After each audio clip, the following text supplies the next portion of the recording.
I'm Adam Jonas. I've been with Morgan Stanley for 22 years. I head up our global autos and shared mobility effort, which is basically I'm spending as much time as possible engaging with people like Alan and the team, thinking about the future of transportation. And if I'm doing that properly, I'm also having a conversation about data, having a conversation about energy, real estate, and all the adjacencies. I think we got the slides now, right? That's great. So what I'm going to try to leave you with this presentation is a sense of the scale of the economics, right? Because it's going to come down to that, whether it's infrastructure or whether it's total addressable market and getting insurance companies to play ball, et cetera. I also want to leave you with a sense of the scope, the adjacencies. Some are obvious, some are far less obvious, and some of the moral and ethical challenges which we can't model, but you got to consider as part of the equation. Okay, I want to go really fast.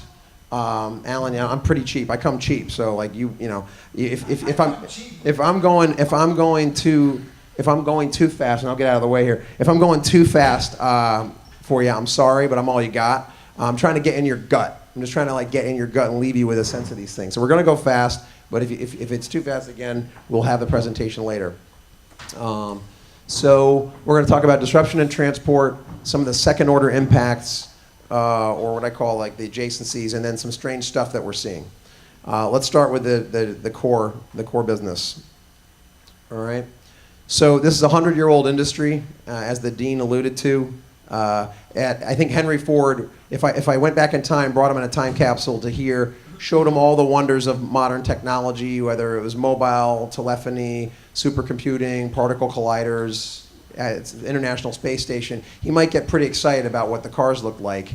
And if I pulled the sheet off a 2018, Toyota RAV4, no disrespect to Toyota, and told him that the real world fuel economy of that vehicle might be 22 mpg, popped the hood, showed him the mechanics of what propels the vehicle, went to a gas station, went to a dealer, saw how people use these cars, he might be disappointed. Henry Ford would define the automobile addressable market like this. 80 million cars sold annually times $19,000 a unit for a total addressable market of $1.5 trillion. Okay? That's 2% of global GDP. This is how Auto 1.0 would define the market. Silicon Valley defines it like this.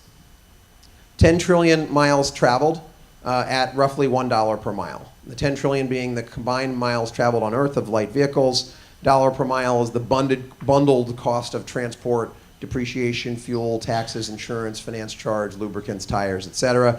Now we're talking $10 trillion, which is 13% of GDP. Okay?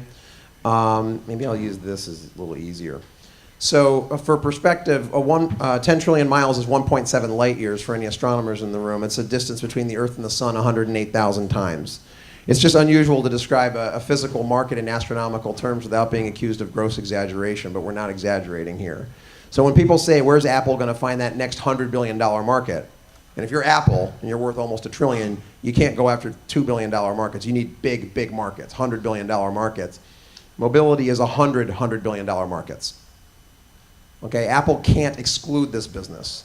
They do have 55 cars with autonomous vehicle licenses in California right now. They are developing a car. It does not have a tailpipe. It does not have a steering wheel. We'll get to Apple in a little bit. But the tech firms think they can solve a lot of problems. We're going to talk about a few of them. We're not going to talk about all of them. We're going to talk about a few. The first is utilization. Okay, cars were only used 4% of a day, an hour a day. That's how they were used when Henry Ford was making cars, okay, during World War I. Or actually, we might not have actually been making cars during World War I, but before and after World War I. But it's worse if you put your public transport hat on. There's 5 seats in a car, and occupancy is barely 1.5. So if you take the seat utilization times the hourly utilization, your available seat mile utilization on a 24-hour day is basically 1%. So 99% of the time, that's completely wasted. That's what we think drives deflation of the vehicle mile traveled from that dollar to something like 20 cents a mile. All right, the economic payback period of removing a human driver, if you're like a taxi company or Uber or Lyft, you can remove someone that makes $50,000 a year with $5,000 of equipment, sensors, processing technology, You know, that's we're talking payback periods of weeks. That 10 trillion number, again, please remember that. It's half a parsec for the real astronomers in the room. We know that vehicles consume petrochemical at a rate of roughly 20 miles per gallon. That's a half a trillion gallons of diesel and gasoline annually. That's 70 gallons per person on Earth. That's about in the U.S. we like about 450 gallons per person per year. It's 45% of oil demand. Anyone in the room have an electric car? Back there with the headset on? What do you have? I used Leaf. Okay. Did you buy it to save money? Used, yeah. You did? Okay, good for you. Most people don't. Most people in the room, it's like a Tesla or something, or they bought it because, you know, it might have been fun to drive, or they got it used. If you bought it new, you probably wouldn't have bought it to save money. They probably made you a decent lease deal as well, because they might be giving them away, and depending on the month. They make it happen. The reason why most people don't buy EVs to really save money is because you don't drive them enough. So you'll save 4 cents a mile electric versus internal combustion at current prices, but you're driving 10,000 miles a year, so you'll save $400 a year. Okay, $400 a year for the privilege of saving $400 a year. You, at least at today's prices, have to spend around 12 grand premium versus the car you would otherwise get. So your payback period is almost 30 years. So if I got an electric car in the summer of 1987 when I was bar mitzvahed as like a gift, I would have just crested my payback period like a year ago. I would have scrapped the car probably 3 times. But if I'm getting the fleet up, to Lan's point, if I'm using the car 100,000 miles a year, now I'm saving $4,000, okay, on fuel. Even allowing for accelerated churn of the battery, I can get the payback period certainly within first useful life, business life, maybe as low as 3 years. So one of the biggest innovations to electrification is actually just matching supply and demand to get utilization up. The big prize though is this, the time. This is what the tech firms want. 10 trillion miles traveled, 25 miles per hour, global speeds. And it's usually anyone with any city with an MTA knows it at the city level. That's 400 billion hours of vehicle operation times occupancy rate. Humans spend over 600 billion hours a year in cars. That's a very, very big number, obviously. So we tried to help you with the math. It says it's 68 million years of human time spent in cars every year. 68 million years ago was the late Cretaceous period at the end of the Mesozoic era, the height of the dinosaurs. The Earth looked like this. Bees started populating the first flowering plants at the late Cretaceous period. So we're still talking about time. I don't know what is an hour of your time worth. Maybe that's good. That's pretty decent. Well, I don't know. An hour. So we asked our economists. Listen, no one. This is the first unknown of this presentation. GDP per capita is $10,500. That's about 75 trillion divided by 7.2 billion people.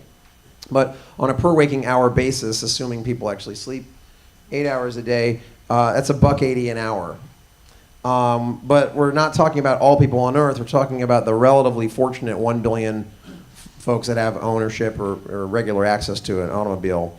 If you look at the correlation of wealth for that cohort, our economists think it's $10 an hour. Folks, who the hell knows, right?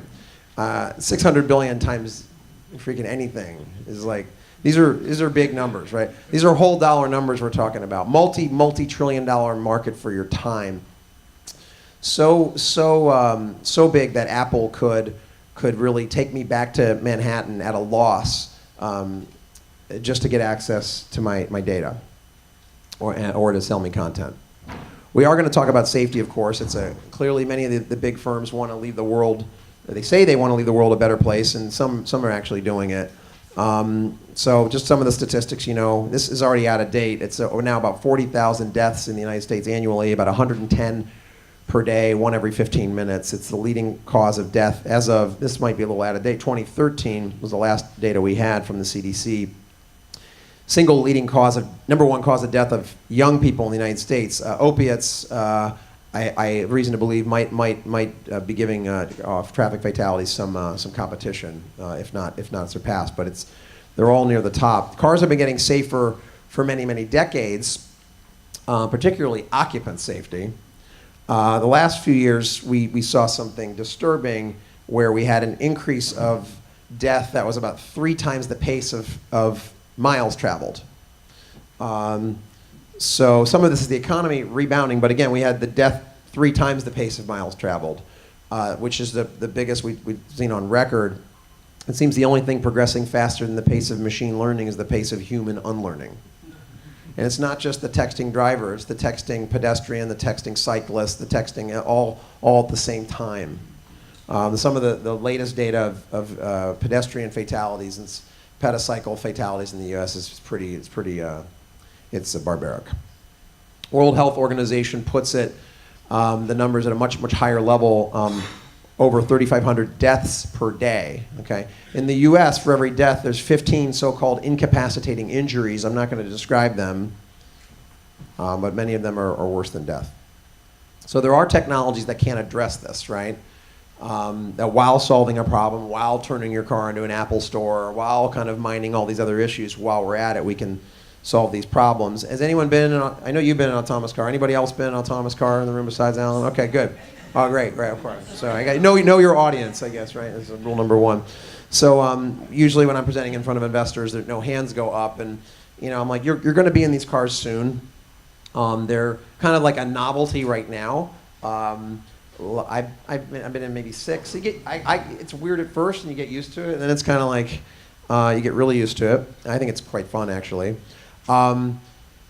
So I'm not trying to cookie cut or shoehorn everything because there's different applications, but generally we're talking small fleets, relatively slow moving, level 4 or 5, a safety driver, not always fully electric, but frequently in a geofenced area.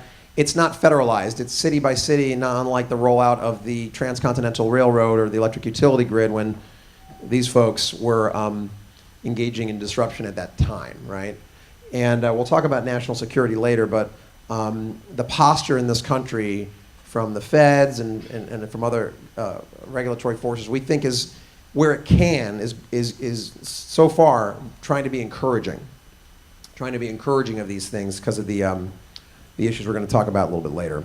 But we think the final destination of transportation or vehicle ownership resembles a utility, not unlike electric utility or water, where the marginal cost of transportation approaches 0. I'll repeat that. We think the marginal cost of transportation approaches 0 in a almost like a public good.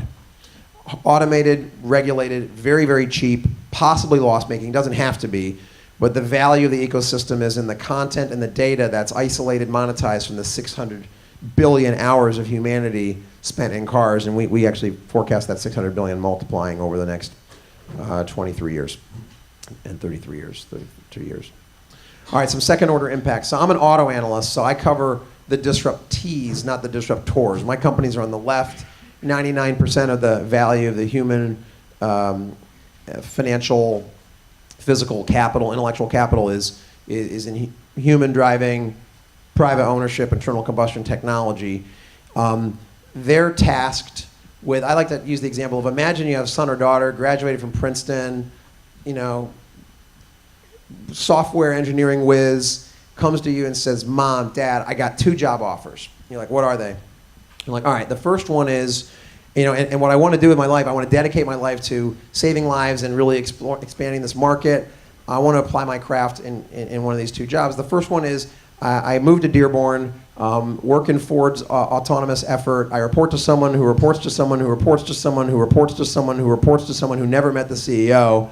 And if I'm compensated with Ford stock as my variable comp, and if I'm really successful at what I do, the value of the currency I'm being compensated with will go down in value. You say, all right, what's the other job? You don't have me yet. And I get to move to Detroit too, which no offense to Detroit, I'm from the Midwest. I'm a redneck, not from the sun, but from the rust. I'm from Northern Ohio. You're Pittsburgh. It's good. That's a sign of it's all right. It's a sign we can live with that. It might be a tough sell. Okay, the folks on the right can compensate you in different ways. Don't have to defend a dying business model or threatened business model. Can carve out new units, create currency to attract and retain talent more flexibly.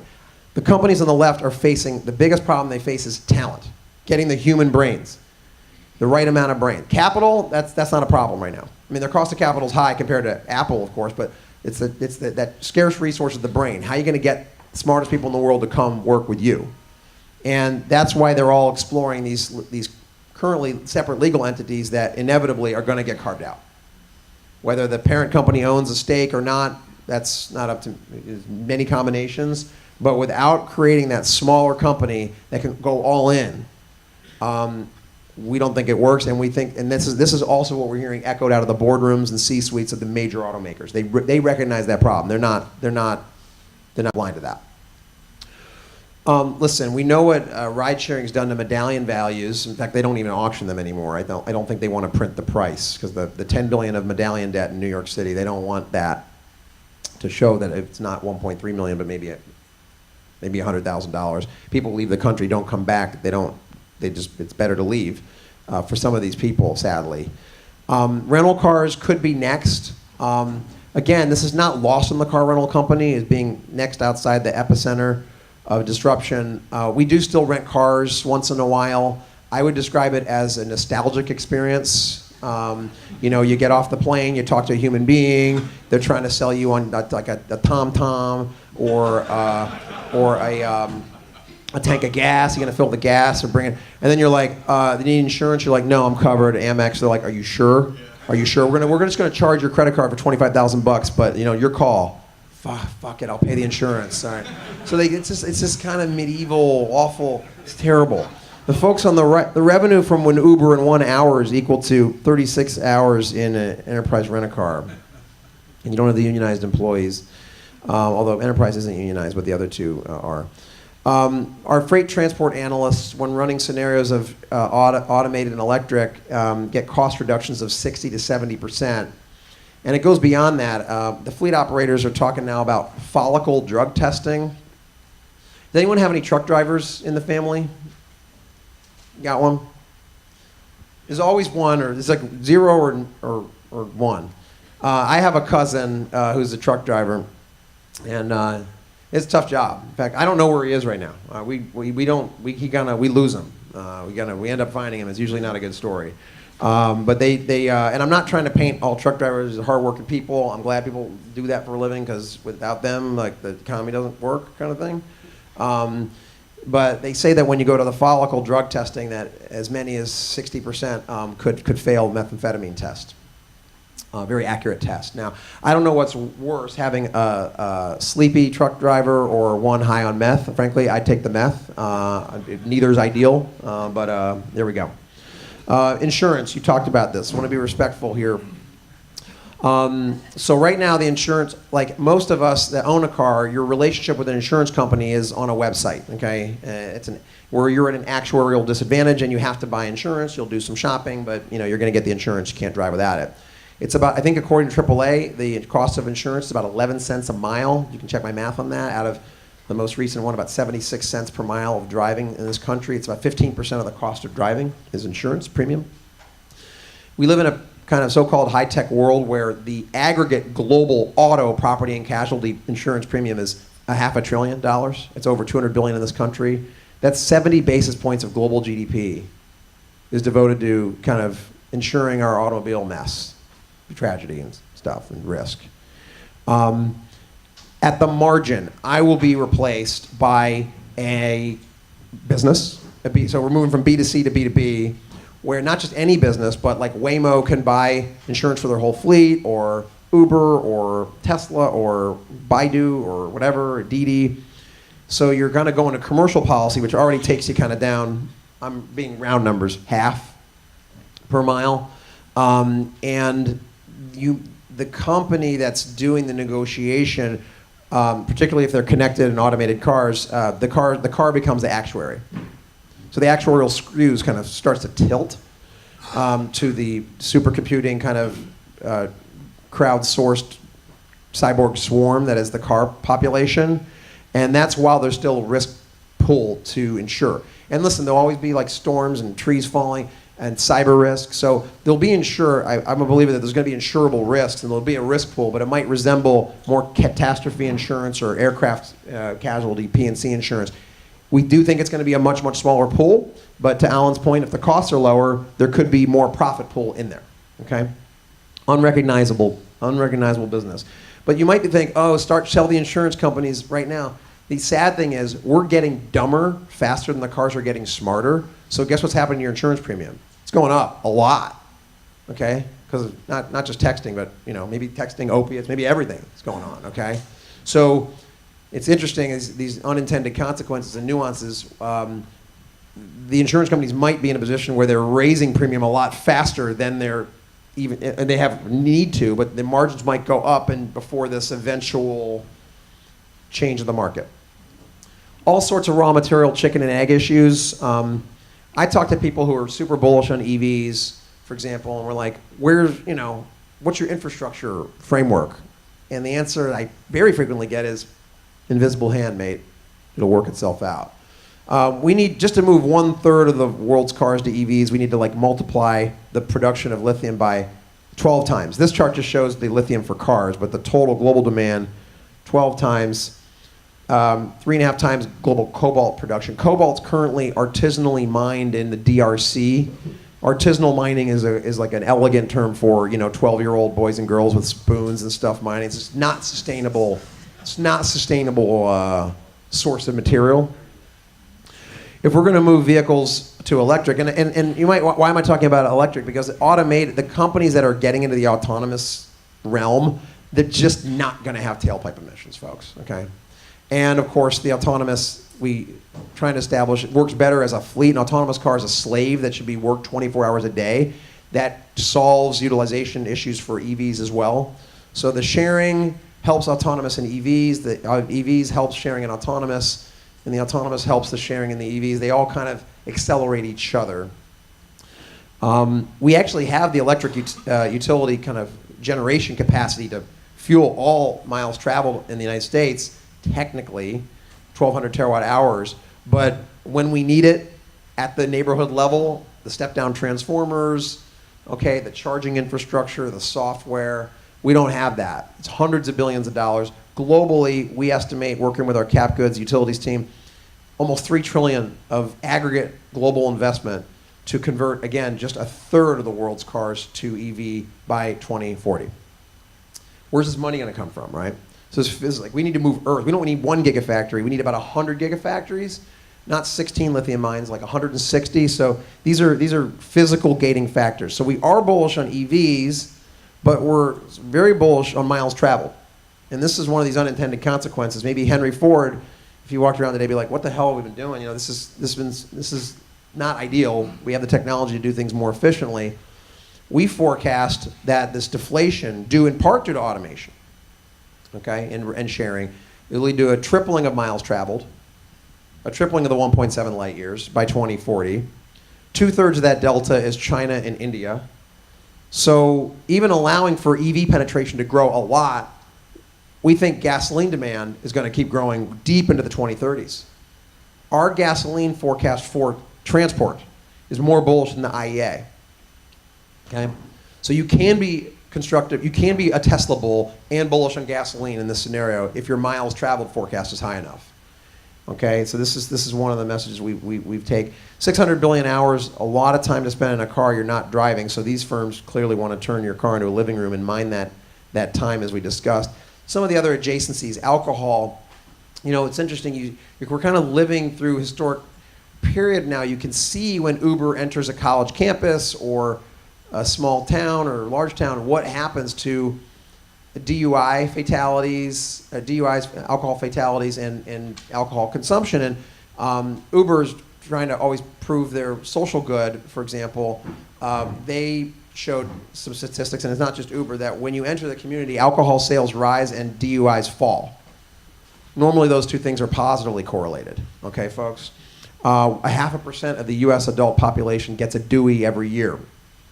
So we worked with our beverages team, and they gave us some statistics globally. In the US, the average drinker drinks 14 units of alcohol per week. That's 2 a day. It might seem like a lot, but the top 10% drink 70 a week. Anyone working a program, you have my respect, or have anyone in their family working a program. Like I say, half my family is alcoholic, the other half is in denial. I'm kind of somewhere in between. I'm not quite sure yet. Ask me tonight. But we just asked this question. And I don't know the answer to this question. But I do know the answer is above zero. I'm going to take the over on, sorry, the answer is not zero. The answer is above zero, okay? I'll take the over on zero. If the answer is I'll go out one more night per year because there's a shared mobility or automated mobility ecosystem, and I have, I'm not a designated driver, and I have 5 units. That's a lot for some people, but if it's that grows the addressable market for wine and spirits, beer, by 1%. That's just one night. Global beer demand grows at 0.5% a year, so you can kind of triple beer demand growth. This is important. We can save some lives along the way. Real estate, billion cars on Earth, 4 parking spots per car, 300 square feet per car. That's 200 for the car and 100 for egress and for the doors. That's the surface area of Lake Michigan twice. It's 141 New York Cities, all 5 boroughs. It's almost 2,000 Manhattans. And that's important to the real estate community or the landlord community, not just because 15% of the surface area of Manhattan is parking, or 1/3 of many mayors' revenues come from parking, but there's repurposing, right? I'm not here to be negative on parking REITs or something, or parking lots. There's just a lot, and it's very nuanced and case by case, but any discussion of transport involves real estate, de facto. I'll skip this one except to say that 1 in 5 organ donations comes from traffic fatalities, so you can imagine what happens in a world where there's no accidents and we're all drinking more. All right, sustainability. This topic hits on all the sustainability issues, okay? As the dean, I think, alluded to, affordability, accessibility, environmental sustainability, you name it. All right, some strange things. This is the final section. We have time. Hopefully, we have time for Q&A. Good. We want to go there. All right. So listen, you got to kind of 7 years ago, we were writing about autonomous cars. My clients, my institutional investor clients, hedge funds, they didn't care about it because they're like, "How am I going to get paid next quarter?" I'm like, "You're not." I'm like, "All right, click." There was, I think, 3 autonomous car licenses in the state of California. It was like Volkswagen, Google, and I think it was Mercedes-Benz. I think they were the first 3. Is that right? Thank you. Okay. Today there's 53. There's about 1 added every 2 weeks. I'll leave it at that. You know what a LiDAR is in this room? It's that R2-D2 looking thing on the top of the car, for those that don't know.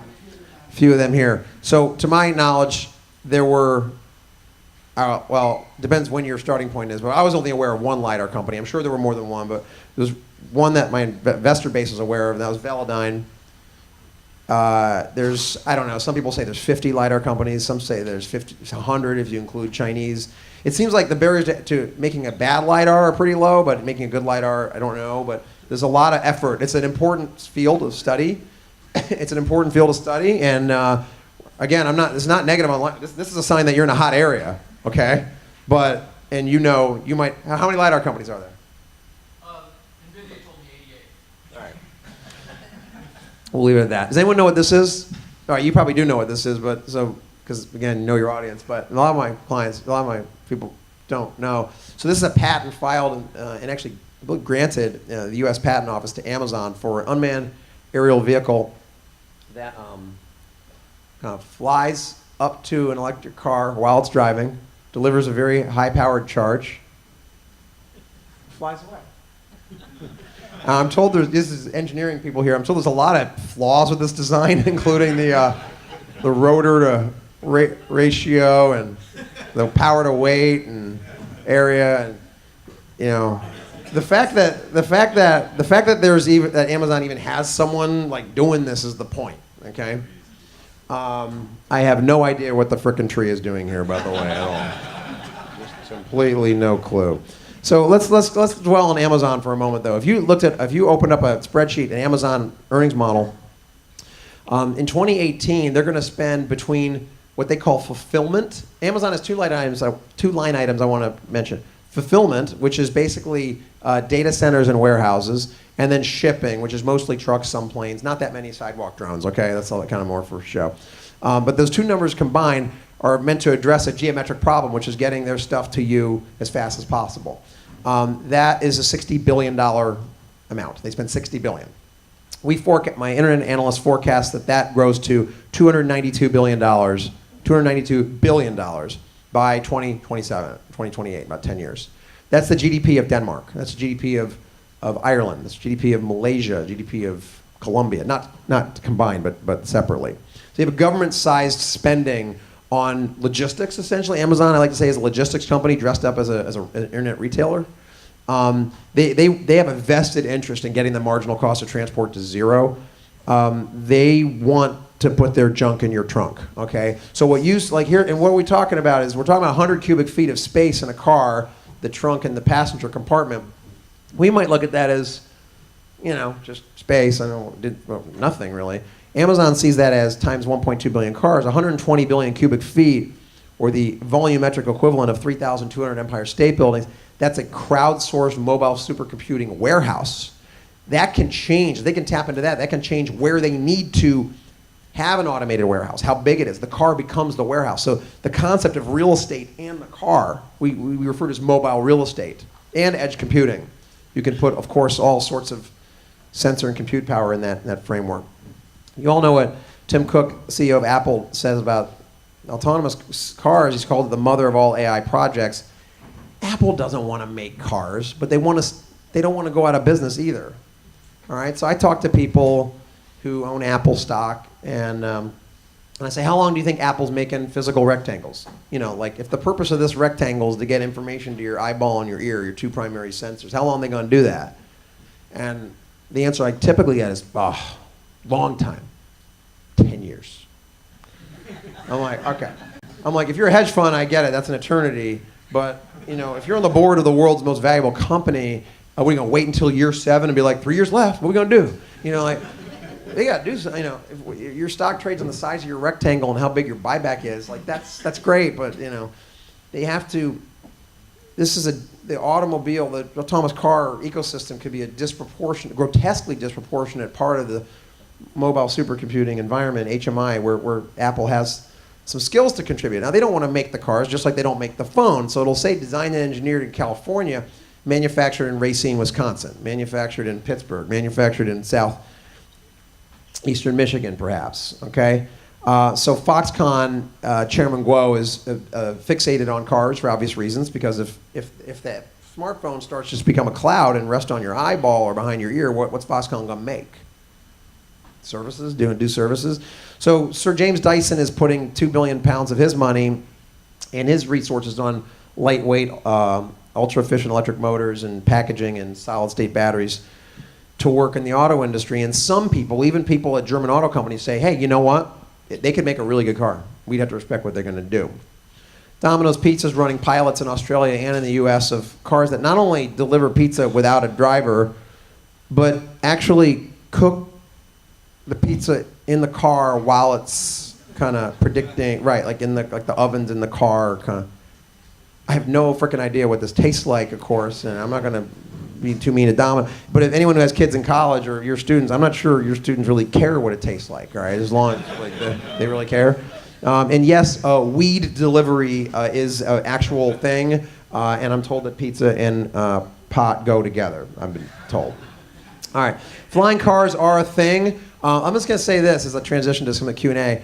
And I know there's people that write algorithms for a living in this room, but my understanding is, and I'm not an engineer, but my understanding is that the two-dimensional problem of autonomous vehicles on public roads is vastly more complex than three-dimensional, where there's not baby strollers and people on meth like at, a few hundred feet in the air. There are dozens of flying car companies, and that's just that's just attention-grabbing language for cheap helicopter or large passenger, or freight-carrying drone.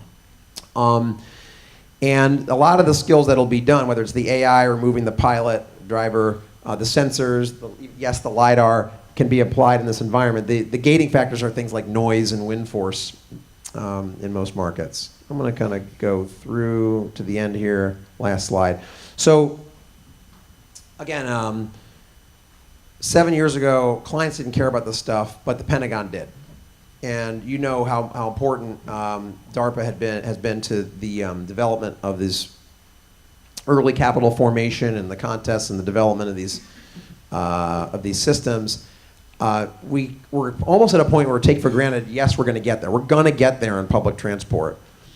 But the technology to drive safely in the streets of Princeton University or Manhattan or Pittsburgh or whatever, sorry, I keep dropping the Pittsburgh line. Just kinda, the military applications for that same technology are a dramatic step downward in complexity and collateral liability.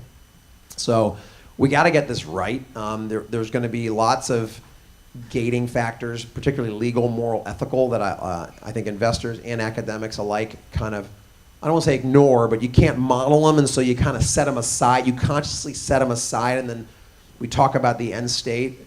But if I talk to someone that says there's no steering wheels on cars in 12 years, I'm like, okay, that sounds a bit aggressive. So how many people die in AI accidents along the way? And the answer I get is, doesn't matter as long as they're safer than humans. I'm like, how much safer?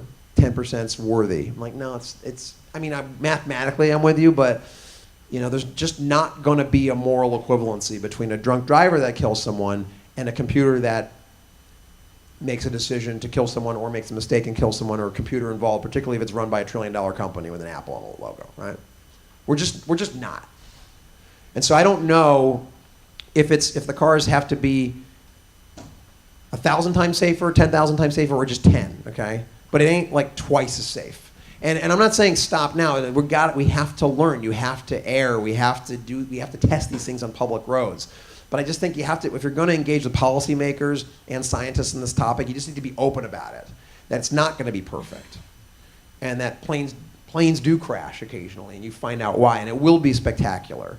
Like it will be exotic and hopefully very rare, very, very rare, but it will happen. I think that if you dance around that issue too much, it doesn't do anyone a service. The Chinese, obviously, they care about lives. They care about their children too. Their legal system's different. I can't quantify that, but their legal and government system is highly advantageous to applied AI on public roads relative to ours. We can debate that if you want. Doesn't mean they don't care about life. That's bullshit. Of course they do, right? And so there's a DoD element here of kind of get out of Elon Musk's way and let's see where this goes, and don't overregulate too fast. Time for questions? Yes, let's take a couple. Thank you.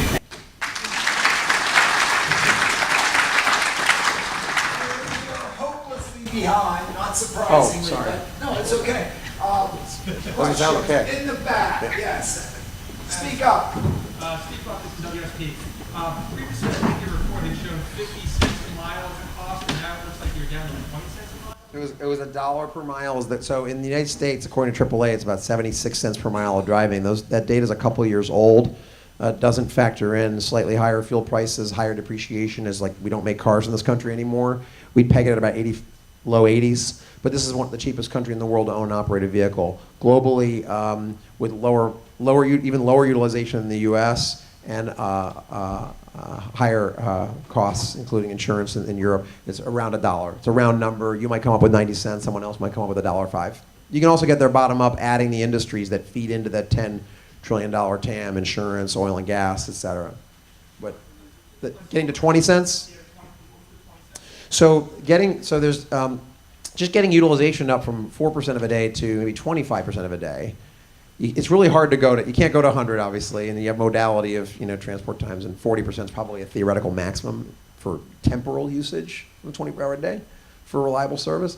But just the utilization multiplying by, let's say, 6 or something like this, you can get the depreciation you can get about 30 cents of depreciation out of the car.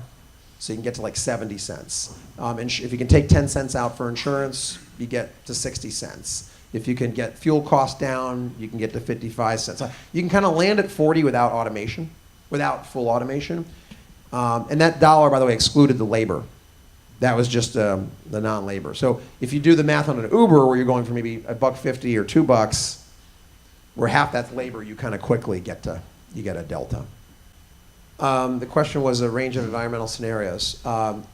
There is a wide range. I can come up with scenarios where Petrochemical demand kind of keeps growing for a few years and then falls gradually at first and then falls very, very rapidly by in the 2040s. Okay, we could be not fully off. Okay, we're heroin addicts on this stuff. We're going to be on this for a long time, but maybe 75% lower. I can come up with scenarios where petrochemical demand triples. I'm not trying to just be like some Wall Street person, like couching it both ways. It really can go either way, and you can talk to the Department of Transportation, the Department of Energy. The scenarios are very wide-ranging. So maybe the way to finish, the epicenter for whether kind of forget Paris for a way, in a way, how Modi's economy is going to go will determine carbon footprint of our world like dramatically. And if shared mobility catches wildfire in India and it's done either with petrochemical like tailpipe emissions or done with coal-fired plants and electric, it's a catastrophe. You could have miles traveled in India multiplying by 10, 20 in a bad way, or maybe because they don't have the sunk costs, because there's kind of unfortunately no infrastructure, they could do it the sustainable way. You asked if I'm an optimist or a pessimist. I'm both. I think things are going to have to get a lot worse first. I'm pessimistic first, and our species seems to have to move fast only when our lives depend on it. That's the space program. That's the Manhattan Project. So I'll leave you with that thought. I think it's going to have to be like Manhattan Project, kind of like our existence, and or major economies like ecosystems collapsing before we get our shit together. Thanks for your time, everybody.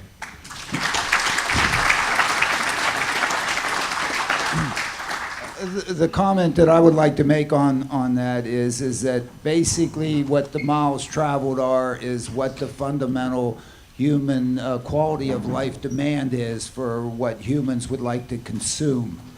And so the question is, are we going to put these people in providing that mobility in individual cars, and that's the catastrophe, or are we somehow going to figure out how to share rides? And the share ride piece, at least from where I come from, is the key piece. How to do that, I don't know, but I'll make a few comments on that. Alex, where are you? You're up.